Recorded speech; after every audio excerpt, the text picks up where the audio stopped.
Hey, and welcome. We are three families who come together to help each other grow in our faith, family, homesteading, and whatever else life throws our way. Join us on this journey as we sow and grow together.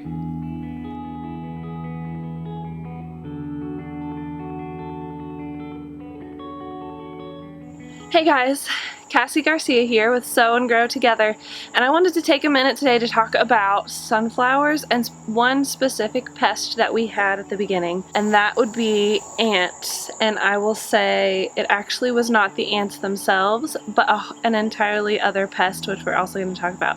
As my sunflowers, you can see behind me, there's finally some blooms coming up. As they were coming up, and I was so excited because last year I had one sunflower make it, and it finally bloomed at the end of the summer, and it brought me so much joy. I was like, I'm going to have sunflowers all over my yard this year. I'm gonna do it.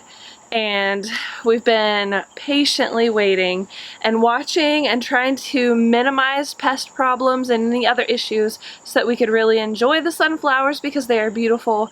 And also we would like to keep some of the sunflower seeds either to eat or to make sunflower seed oil, or whatever we want to do with them, feed to the animals. There's just so many uses for sunflowers. So it's a double whammy. They're beautiful and they're very useful in so many ways. So one thing that I started noticing was that some ants were patrolling at first, just kind of occasionally I'd see an ant here and there, and I'm like, huh, that's weird.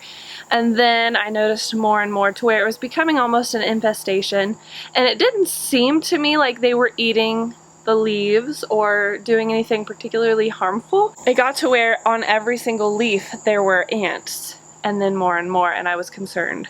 So as I'm watching them and trying to figure it out, I did some research, read up on some things, and realized the connection. I didn't see it with sunflowers in anything I was reading, but when you read about other problems with other garden plants, you will find that ants love farming aphids.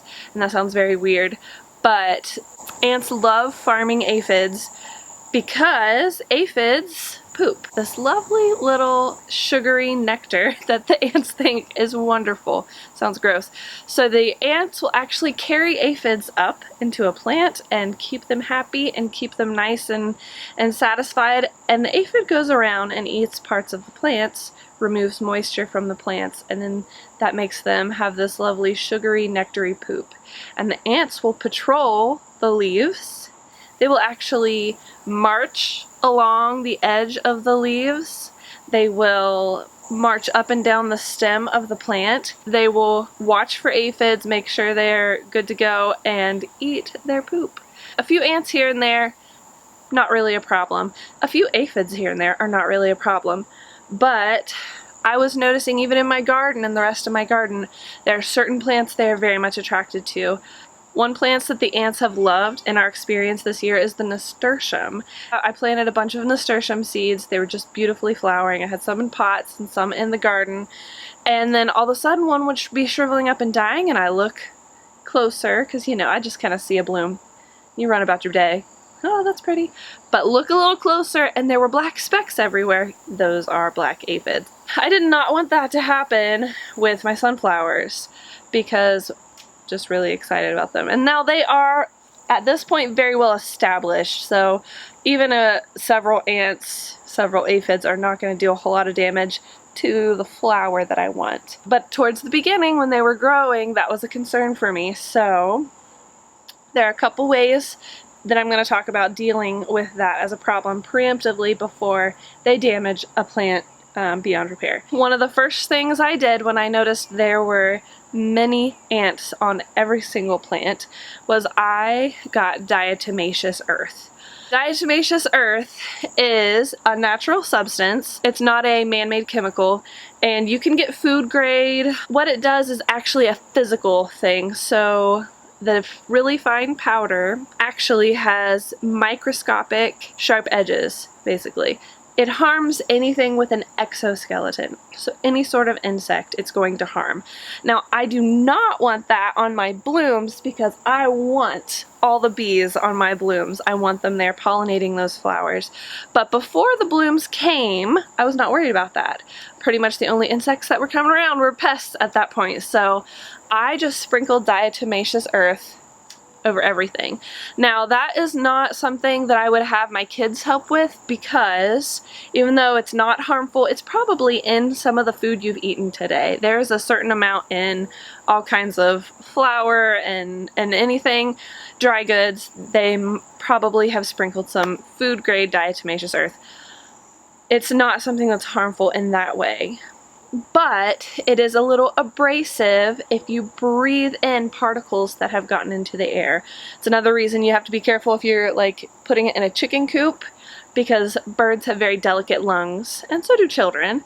So it's just one of those things you want to be careful, even being a natural thing, even being not harmful in a lot of ways. You want to be careful that you're not breathing in, and even as adults, you don't want to be breathing in that. But I know to be careful, so I sprinkled diatomaceous earth liberally. You can buy it in bulk, like Rural King or Tractor Supply, places like that, Lowe's even, and you can check whether it's food grade or not. It should say on it.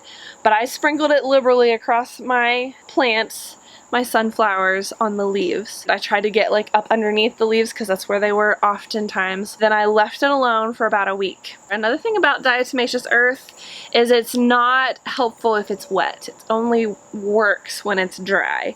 And there's a little bit of debate on if it's gotten wet, is it then useful again? Does it still help kill insects once it's dried out again? And I would say it probably does, but there's debate on that. So I just made sure to apply it when it wasn't supposed to rain for a while, so it had some time to really sit on the plants. Even after a week when it had rained, there was hardly anything left on the plant as far as diatomaceous earth. I looked back through and I did see some ants, but there was a handful of ants and not on all of the plants. Not the infestation I was starting to see. When you notice a problem and it's small, you can decide whether, okay, I'm okay with this. Some bugs are going to happen when you're growing a garden that is natural and you're not using pesticides. And we want some bugs. There are beneficial bugs and beneficial pollinators and all these things that we want. So we don't want a bug-free garden. But when you notice things are going a little to the extreme and you're noticing them more on more of the plants, or one particular plant. If there's an unhealthy plant, it's like a beacon for pests. So if you have an unhealthy plant, maybe you want to leave that there. Maybe you want that to be your sacrificial plant that gets all the pests to it so that they leave the rest of your plants alone. People do that. That's fine too. But this was across the board, and I just know we've had some ant hills in the yard and in the garden. I think they were just using my sunflowers to farm for aphids, and I was not okay with that because I wanted to keep them. What I found throughout the summer, as I've kept an eye on them, is that there are growing numbers of ants as they've grown, but it really did cut it down enough that the plants were healthy and able to grow.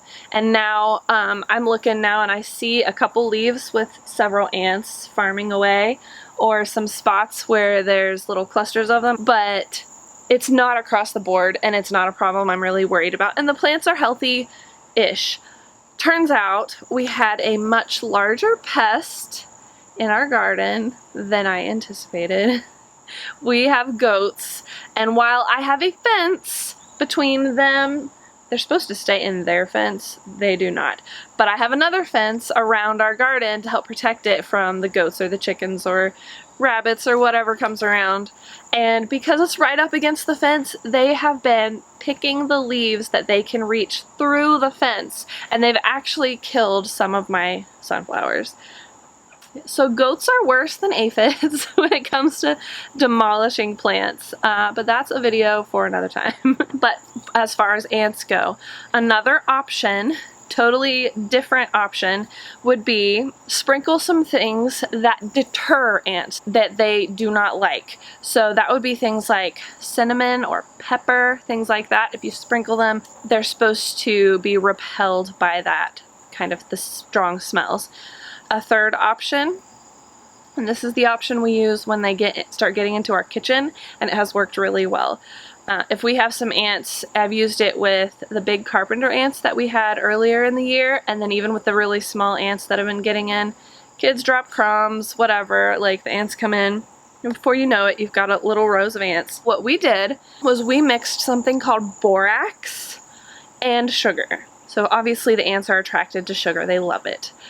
And we mixed it with borax, which looks very similar if you don't look too closely, but it's a soap. It's an additive for laundry. I actually got some because back in the day when my kids were all in diapers and we were cloth diapering, that was one of the things that was suggested as I was preparing for that to have on hand. If you were having trouble getting diapers clean, you could add that to the laundry.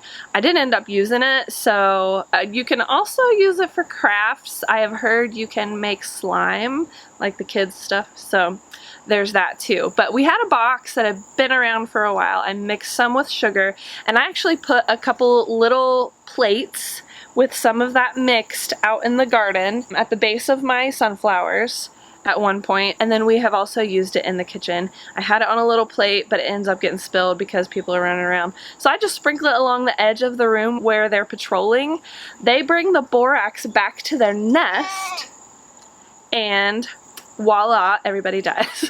So yay for killing ants and all of their families, I guess. Seems so far to be working in our kitchen issues. If I notice a few ants, I'll put some down.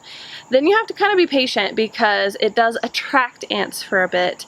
With my carpenter ants that we had a problem with, it took about a week where I kind of put it in a place I couldn't see all the time, where we were having trouble with the carpenter ants. I set it out there. Every time I looked, I would peek in on them and there would be more carpenter ants, and I just try not to be grossed out and I let them be. It's my kitchen. I don't want to spray harmful chemicals. So what we did was set out the borax mixed with sugar, and I've seen different people make pastes where you add a little bit of water too, and that can work. I've just left it out dry, and it took about a week, and we have not had a carpenter ant in our kitchen since then, and it was an ongoing problem. So seems to have worked. We did try it also with the smaller ants. It works in about a day or two. They do come back sometimes and we have to do it again, but it definitely clears up for a while, whereas if I leave it alone, they will keep coming back and keep coming back. And every day I will clean up all of the things. I'll try to make sure there's not a crumb on the floor, but it's just not possible all day in the kitchen if you live there and are eating there. So ants have been a problem as long as we've lived in a home and eaten food. In the summertime, it just happens sometimes. We don't use any harsh chemicals for spraying or anything like that, so I'm very happy with this. The dogs don't seem interested in it. If it doesn't smell appealing to them, I won't guarantee that that would be the case with all animals. You could put it somewhere where the dogs won't lick it up, but it seems to work, so I'm excited about that. And even though we've had a lot of problems with these sunflowers, we've had a lot of things coming up against them, they're still having beautiful flowers, and there's more and more blooms coming open, and it is just such a joy to see when I come out my front door. So I hope this helps. If you fix one problem in gardening, or life, there will probably be another problem that will arise, and you'll have to deal with that problem next. Maybe things didn't go 100%. Maybe I lost a few plants. I still have some really beautiful enjoyment, and we will hopefully continue to have a little bit of fruit of our labor after these grow sunflower seeds. Sometimes the best medicine for your garden is your eyes and you paying attention and just observing what's going on. And if you can catch a problem before it becomes too big of a problem, you have really won yourself a battle. I hope you take away some encouragement from it, and that you're not the only one. If you're struggling with ants, with aphids, with any other pest, maybe you're also struggling with goats or deer that are eating your plants. All you can do is fix one problem at a time and then try again. And you enjoy what you have without spending too much time lamenting what went wrong. So hope you have a great day. I will catch you all later. And if you haven't already, check that like and subscribe button and check out some of our other videos. We'll see you another day. Bye.